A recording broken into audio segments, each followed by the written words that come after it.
Tere tulemast Võrkturunduse lehele. Minu nimi on Kristjan Kiis. Täna räägin ma 10 patust võrkturunduses. Mis need on ja mida võiks teha teisiti? Me kõik oleme kogemused saanud. Ka mina olen olnud siin mõne patuga seotud. Ja eks see ikka on nii, et kellelt sa siis ikka õpid kui enda tegevustest või teiste õpetustest. Mina soovitan õppida teiste õpetustest ja vaadata, kuidas olla rohkem professionaalsem meie elukutse juures. Esimene oleks siis ülepuhutud või ülepaisutatud tooted või teenused või ärivõimalus. Kui sa räägid liiga ülivõrdes oma tootest, teenusest või ärivõimalusest. Ole mõistlik, jää professionaalseks ja ära uputa inimest liialt informatsiooni sisse.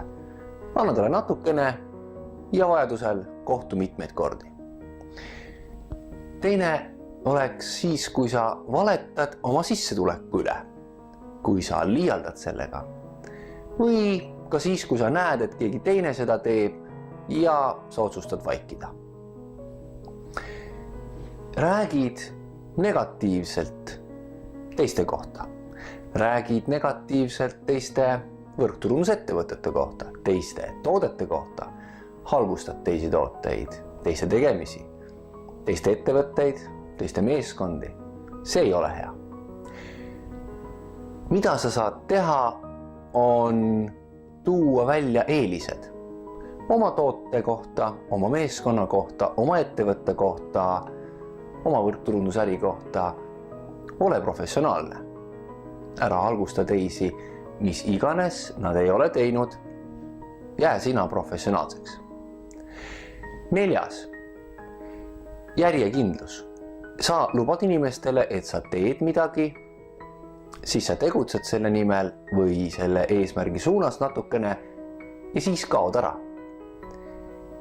See on selge, et me kõik oleme inimesed ja vahel me kas ei suuda või emotsionaalselt ei jaksa võib-olla kõikidest lubadustest nii kinni pidada algusest lõpule, nagu me ise kavatsesime. Kuid ole aus, anna inimestele teada ja ole vähemalt järjepidev. Kui sa näiteks leppisid kokku, et sa teed koos meeskonnaga iga päev 10 kõnet, siis tee 5, aga tee hästi ja tee ära need 5 kõnet. Number 5. Raiskad rohkem, kui sa teenid. Tuleb tuttav ette. Kui sa oled teeninud siit oma võrkturundusärist raha, võib-olla isegi päris head raha. Ära osta kohe endale autot ja ära tee endale suuri kulutusi, ära võib-olla ära paisuta üle. Ärimõte on ikkagi kõigepealt jääda ellu ja siis, kui sul on piisavalt palju võimalusi, siis lubada endale midagi head.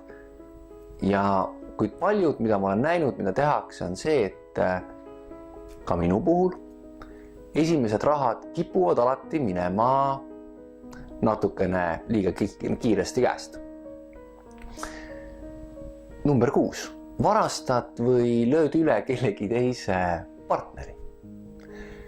Kas ta on siis juba teise inimesega kohtunud või sa kohtud temaga näiteks infotunnis, äriesitlusel või sa ütled, et okei, et ta on mu sugulane, et pane sa tema minu meeskonda ja siis ma panen pärast inimese sinu meeskonda. See ei ole õige tegevus. Kui inimene on teinud oma otsuse, et ta tahab kellegi meeskonnas olla, siis las ta olla. Inimesi on küllalt. Oleme professionaalsed. Magad ringi, number 7 on siis magad ringi partneritega oma meeskonnas. See ei ole hea. Ehk siis jäta ärisuheteks. Ole professionaalne.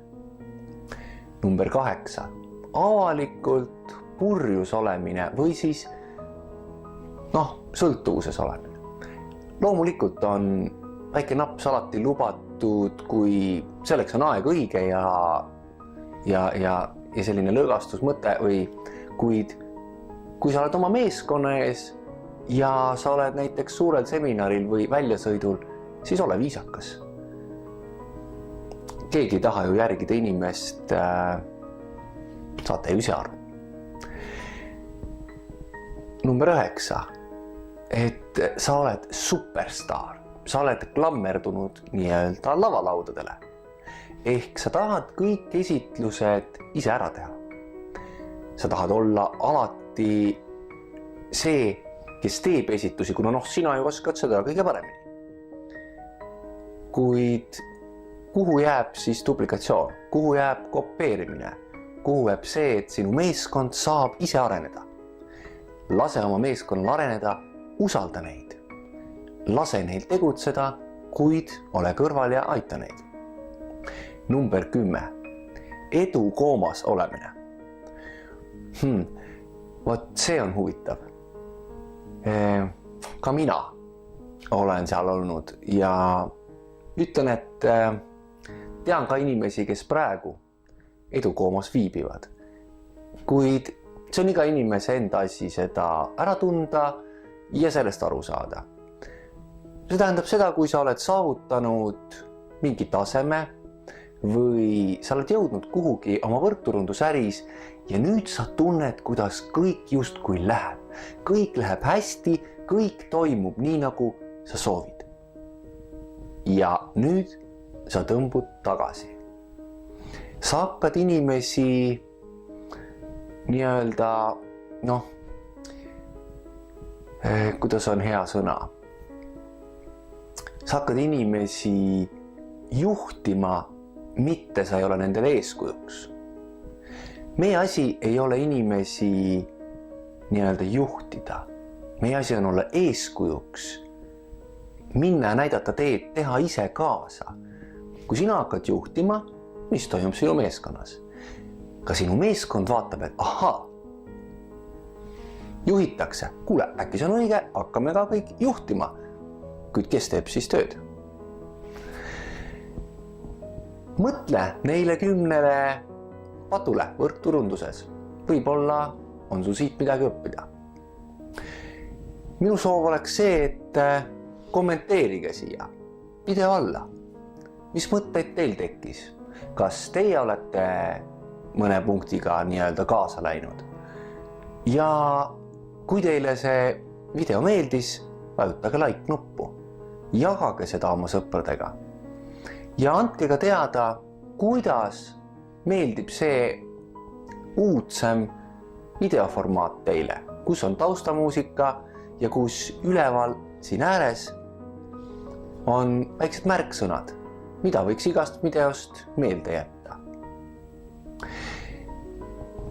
Lisaks ka see, et iga video lõpus räägin ma lühidalt, millest räägin ma siis juba järgmises videos. Ja järgmises videos räägin ma sellest, kuidas olla uhke oma äri üle. Mitte vabandada kogu aeg. Minu soov sulle on, et ka sina sooviksid saada professionaalseks võrkturundajaks, sest et meil on parem tulevik. Nüüd lähme ja räägime seda tervele maailmale. Mina tänan.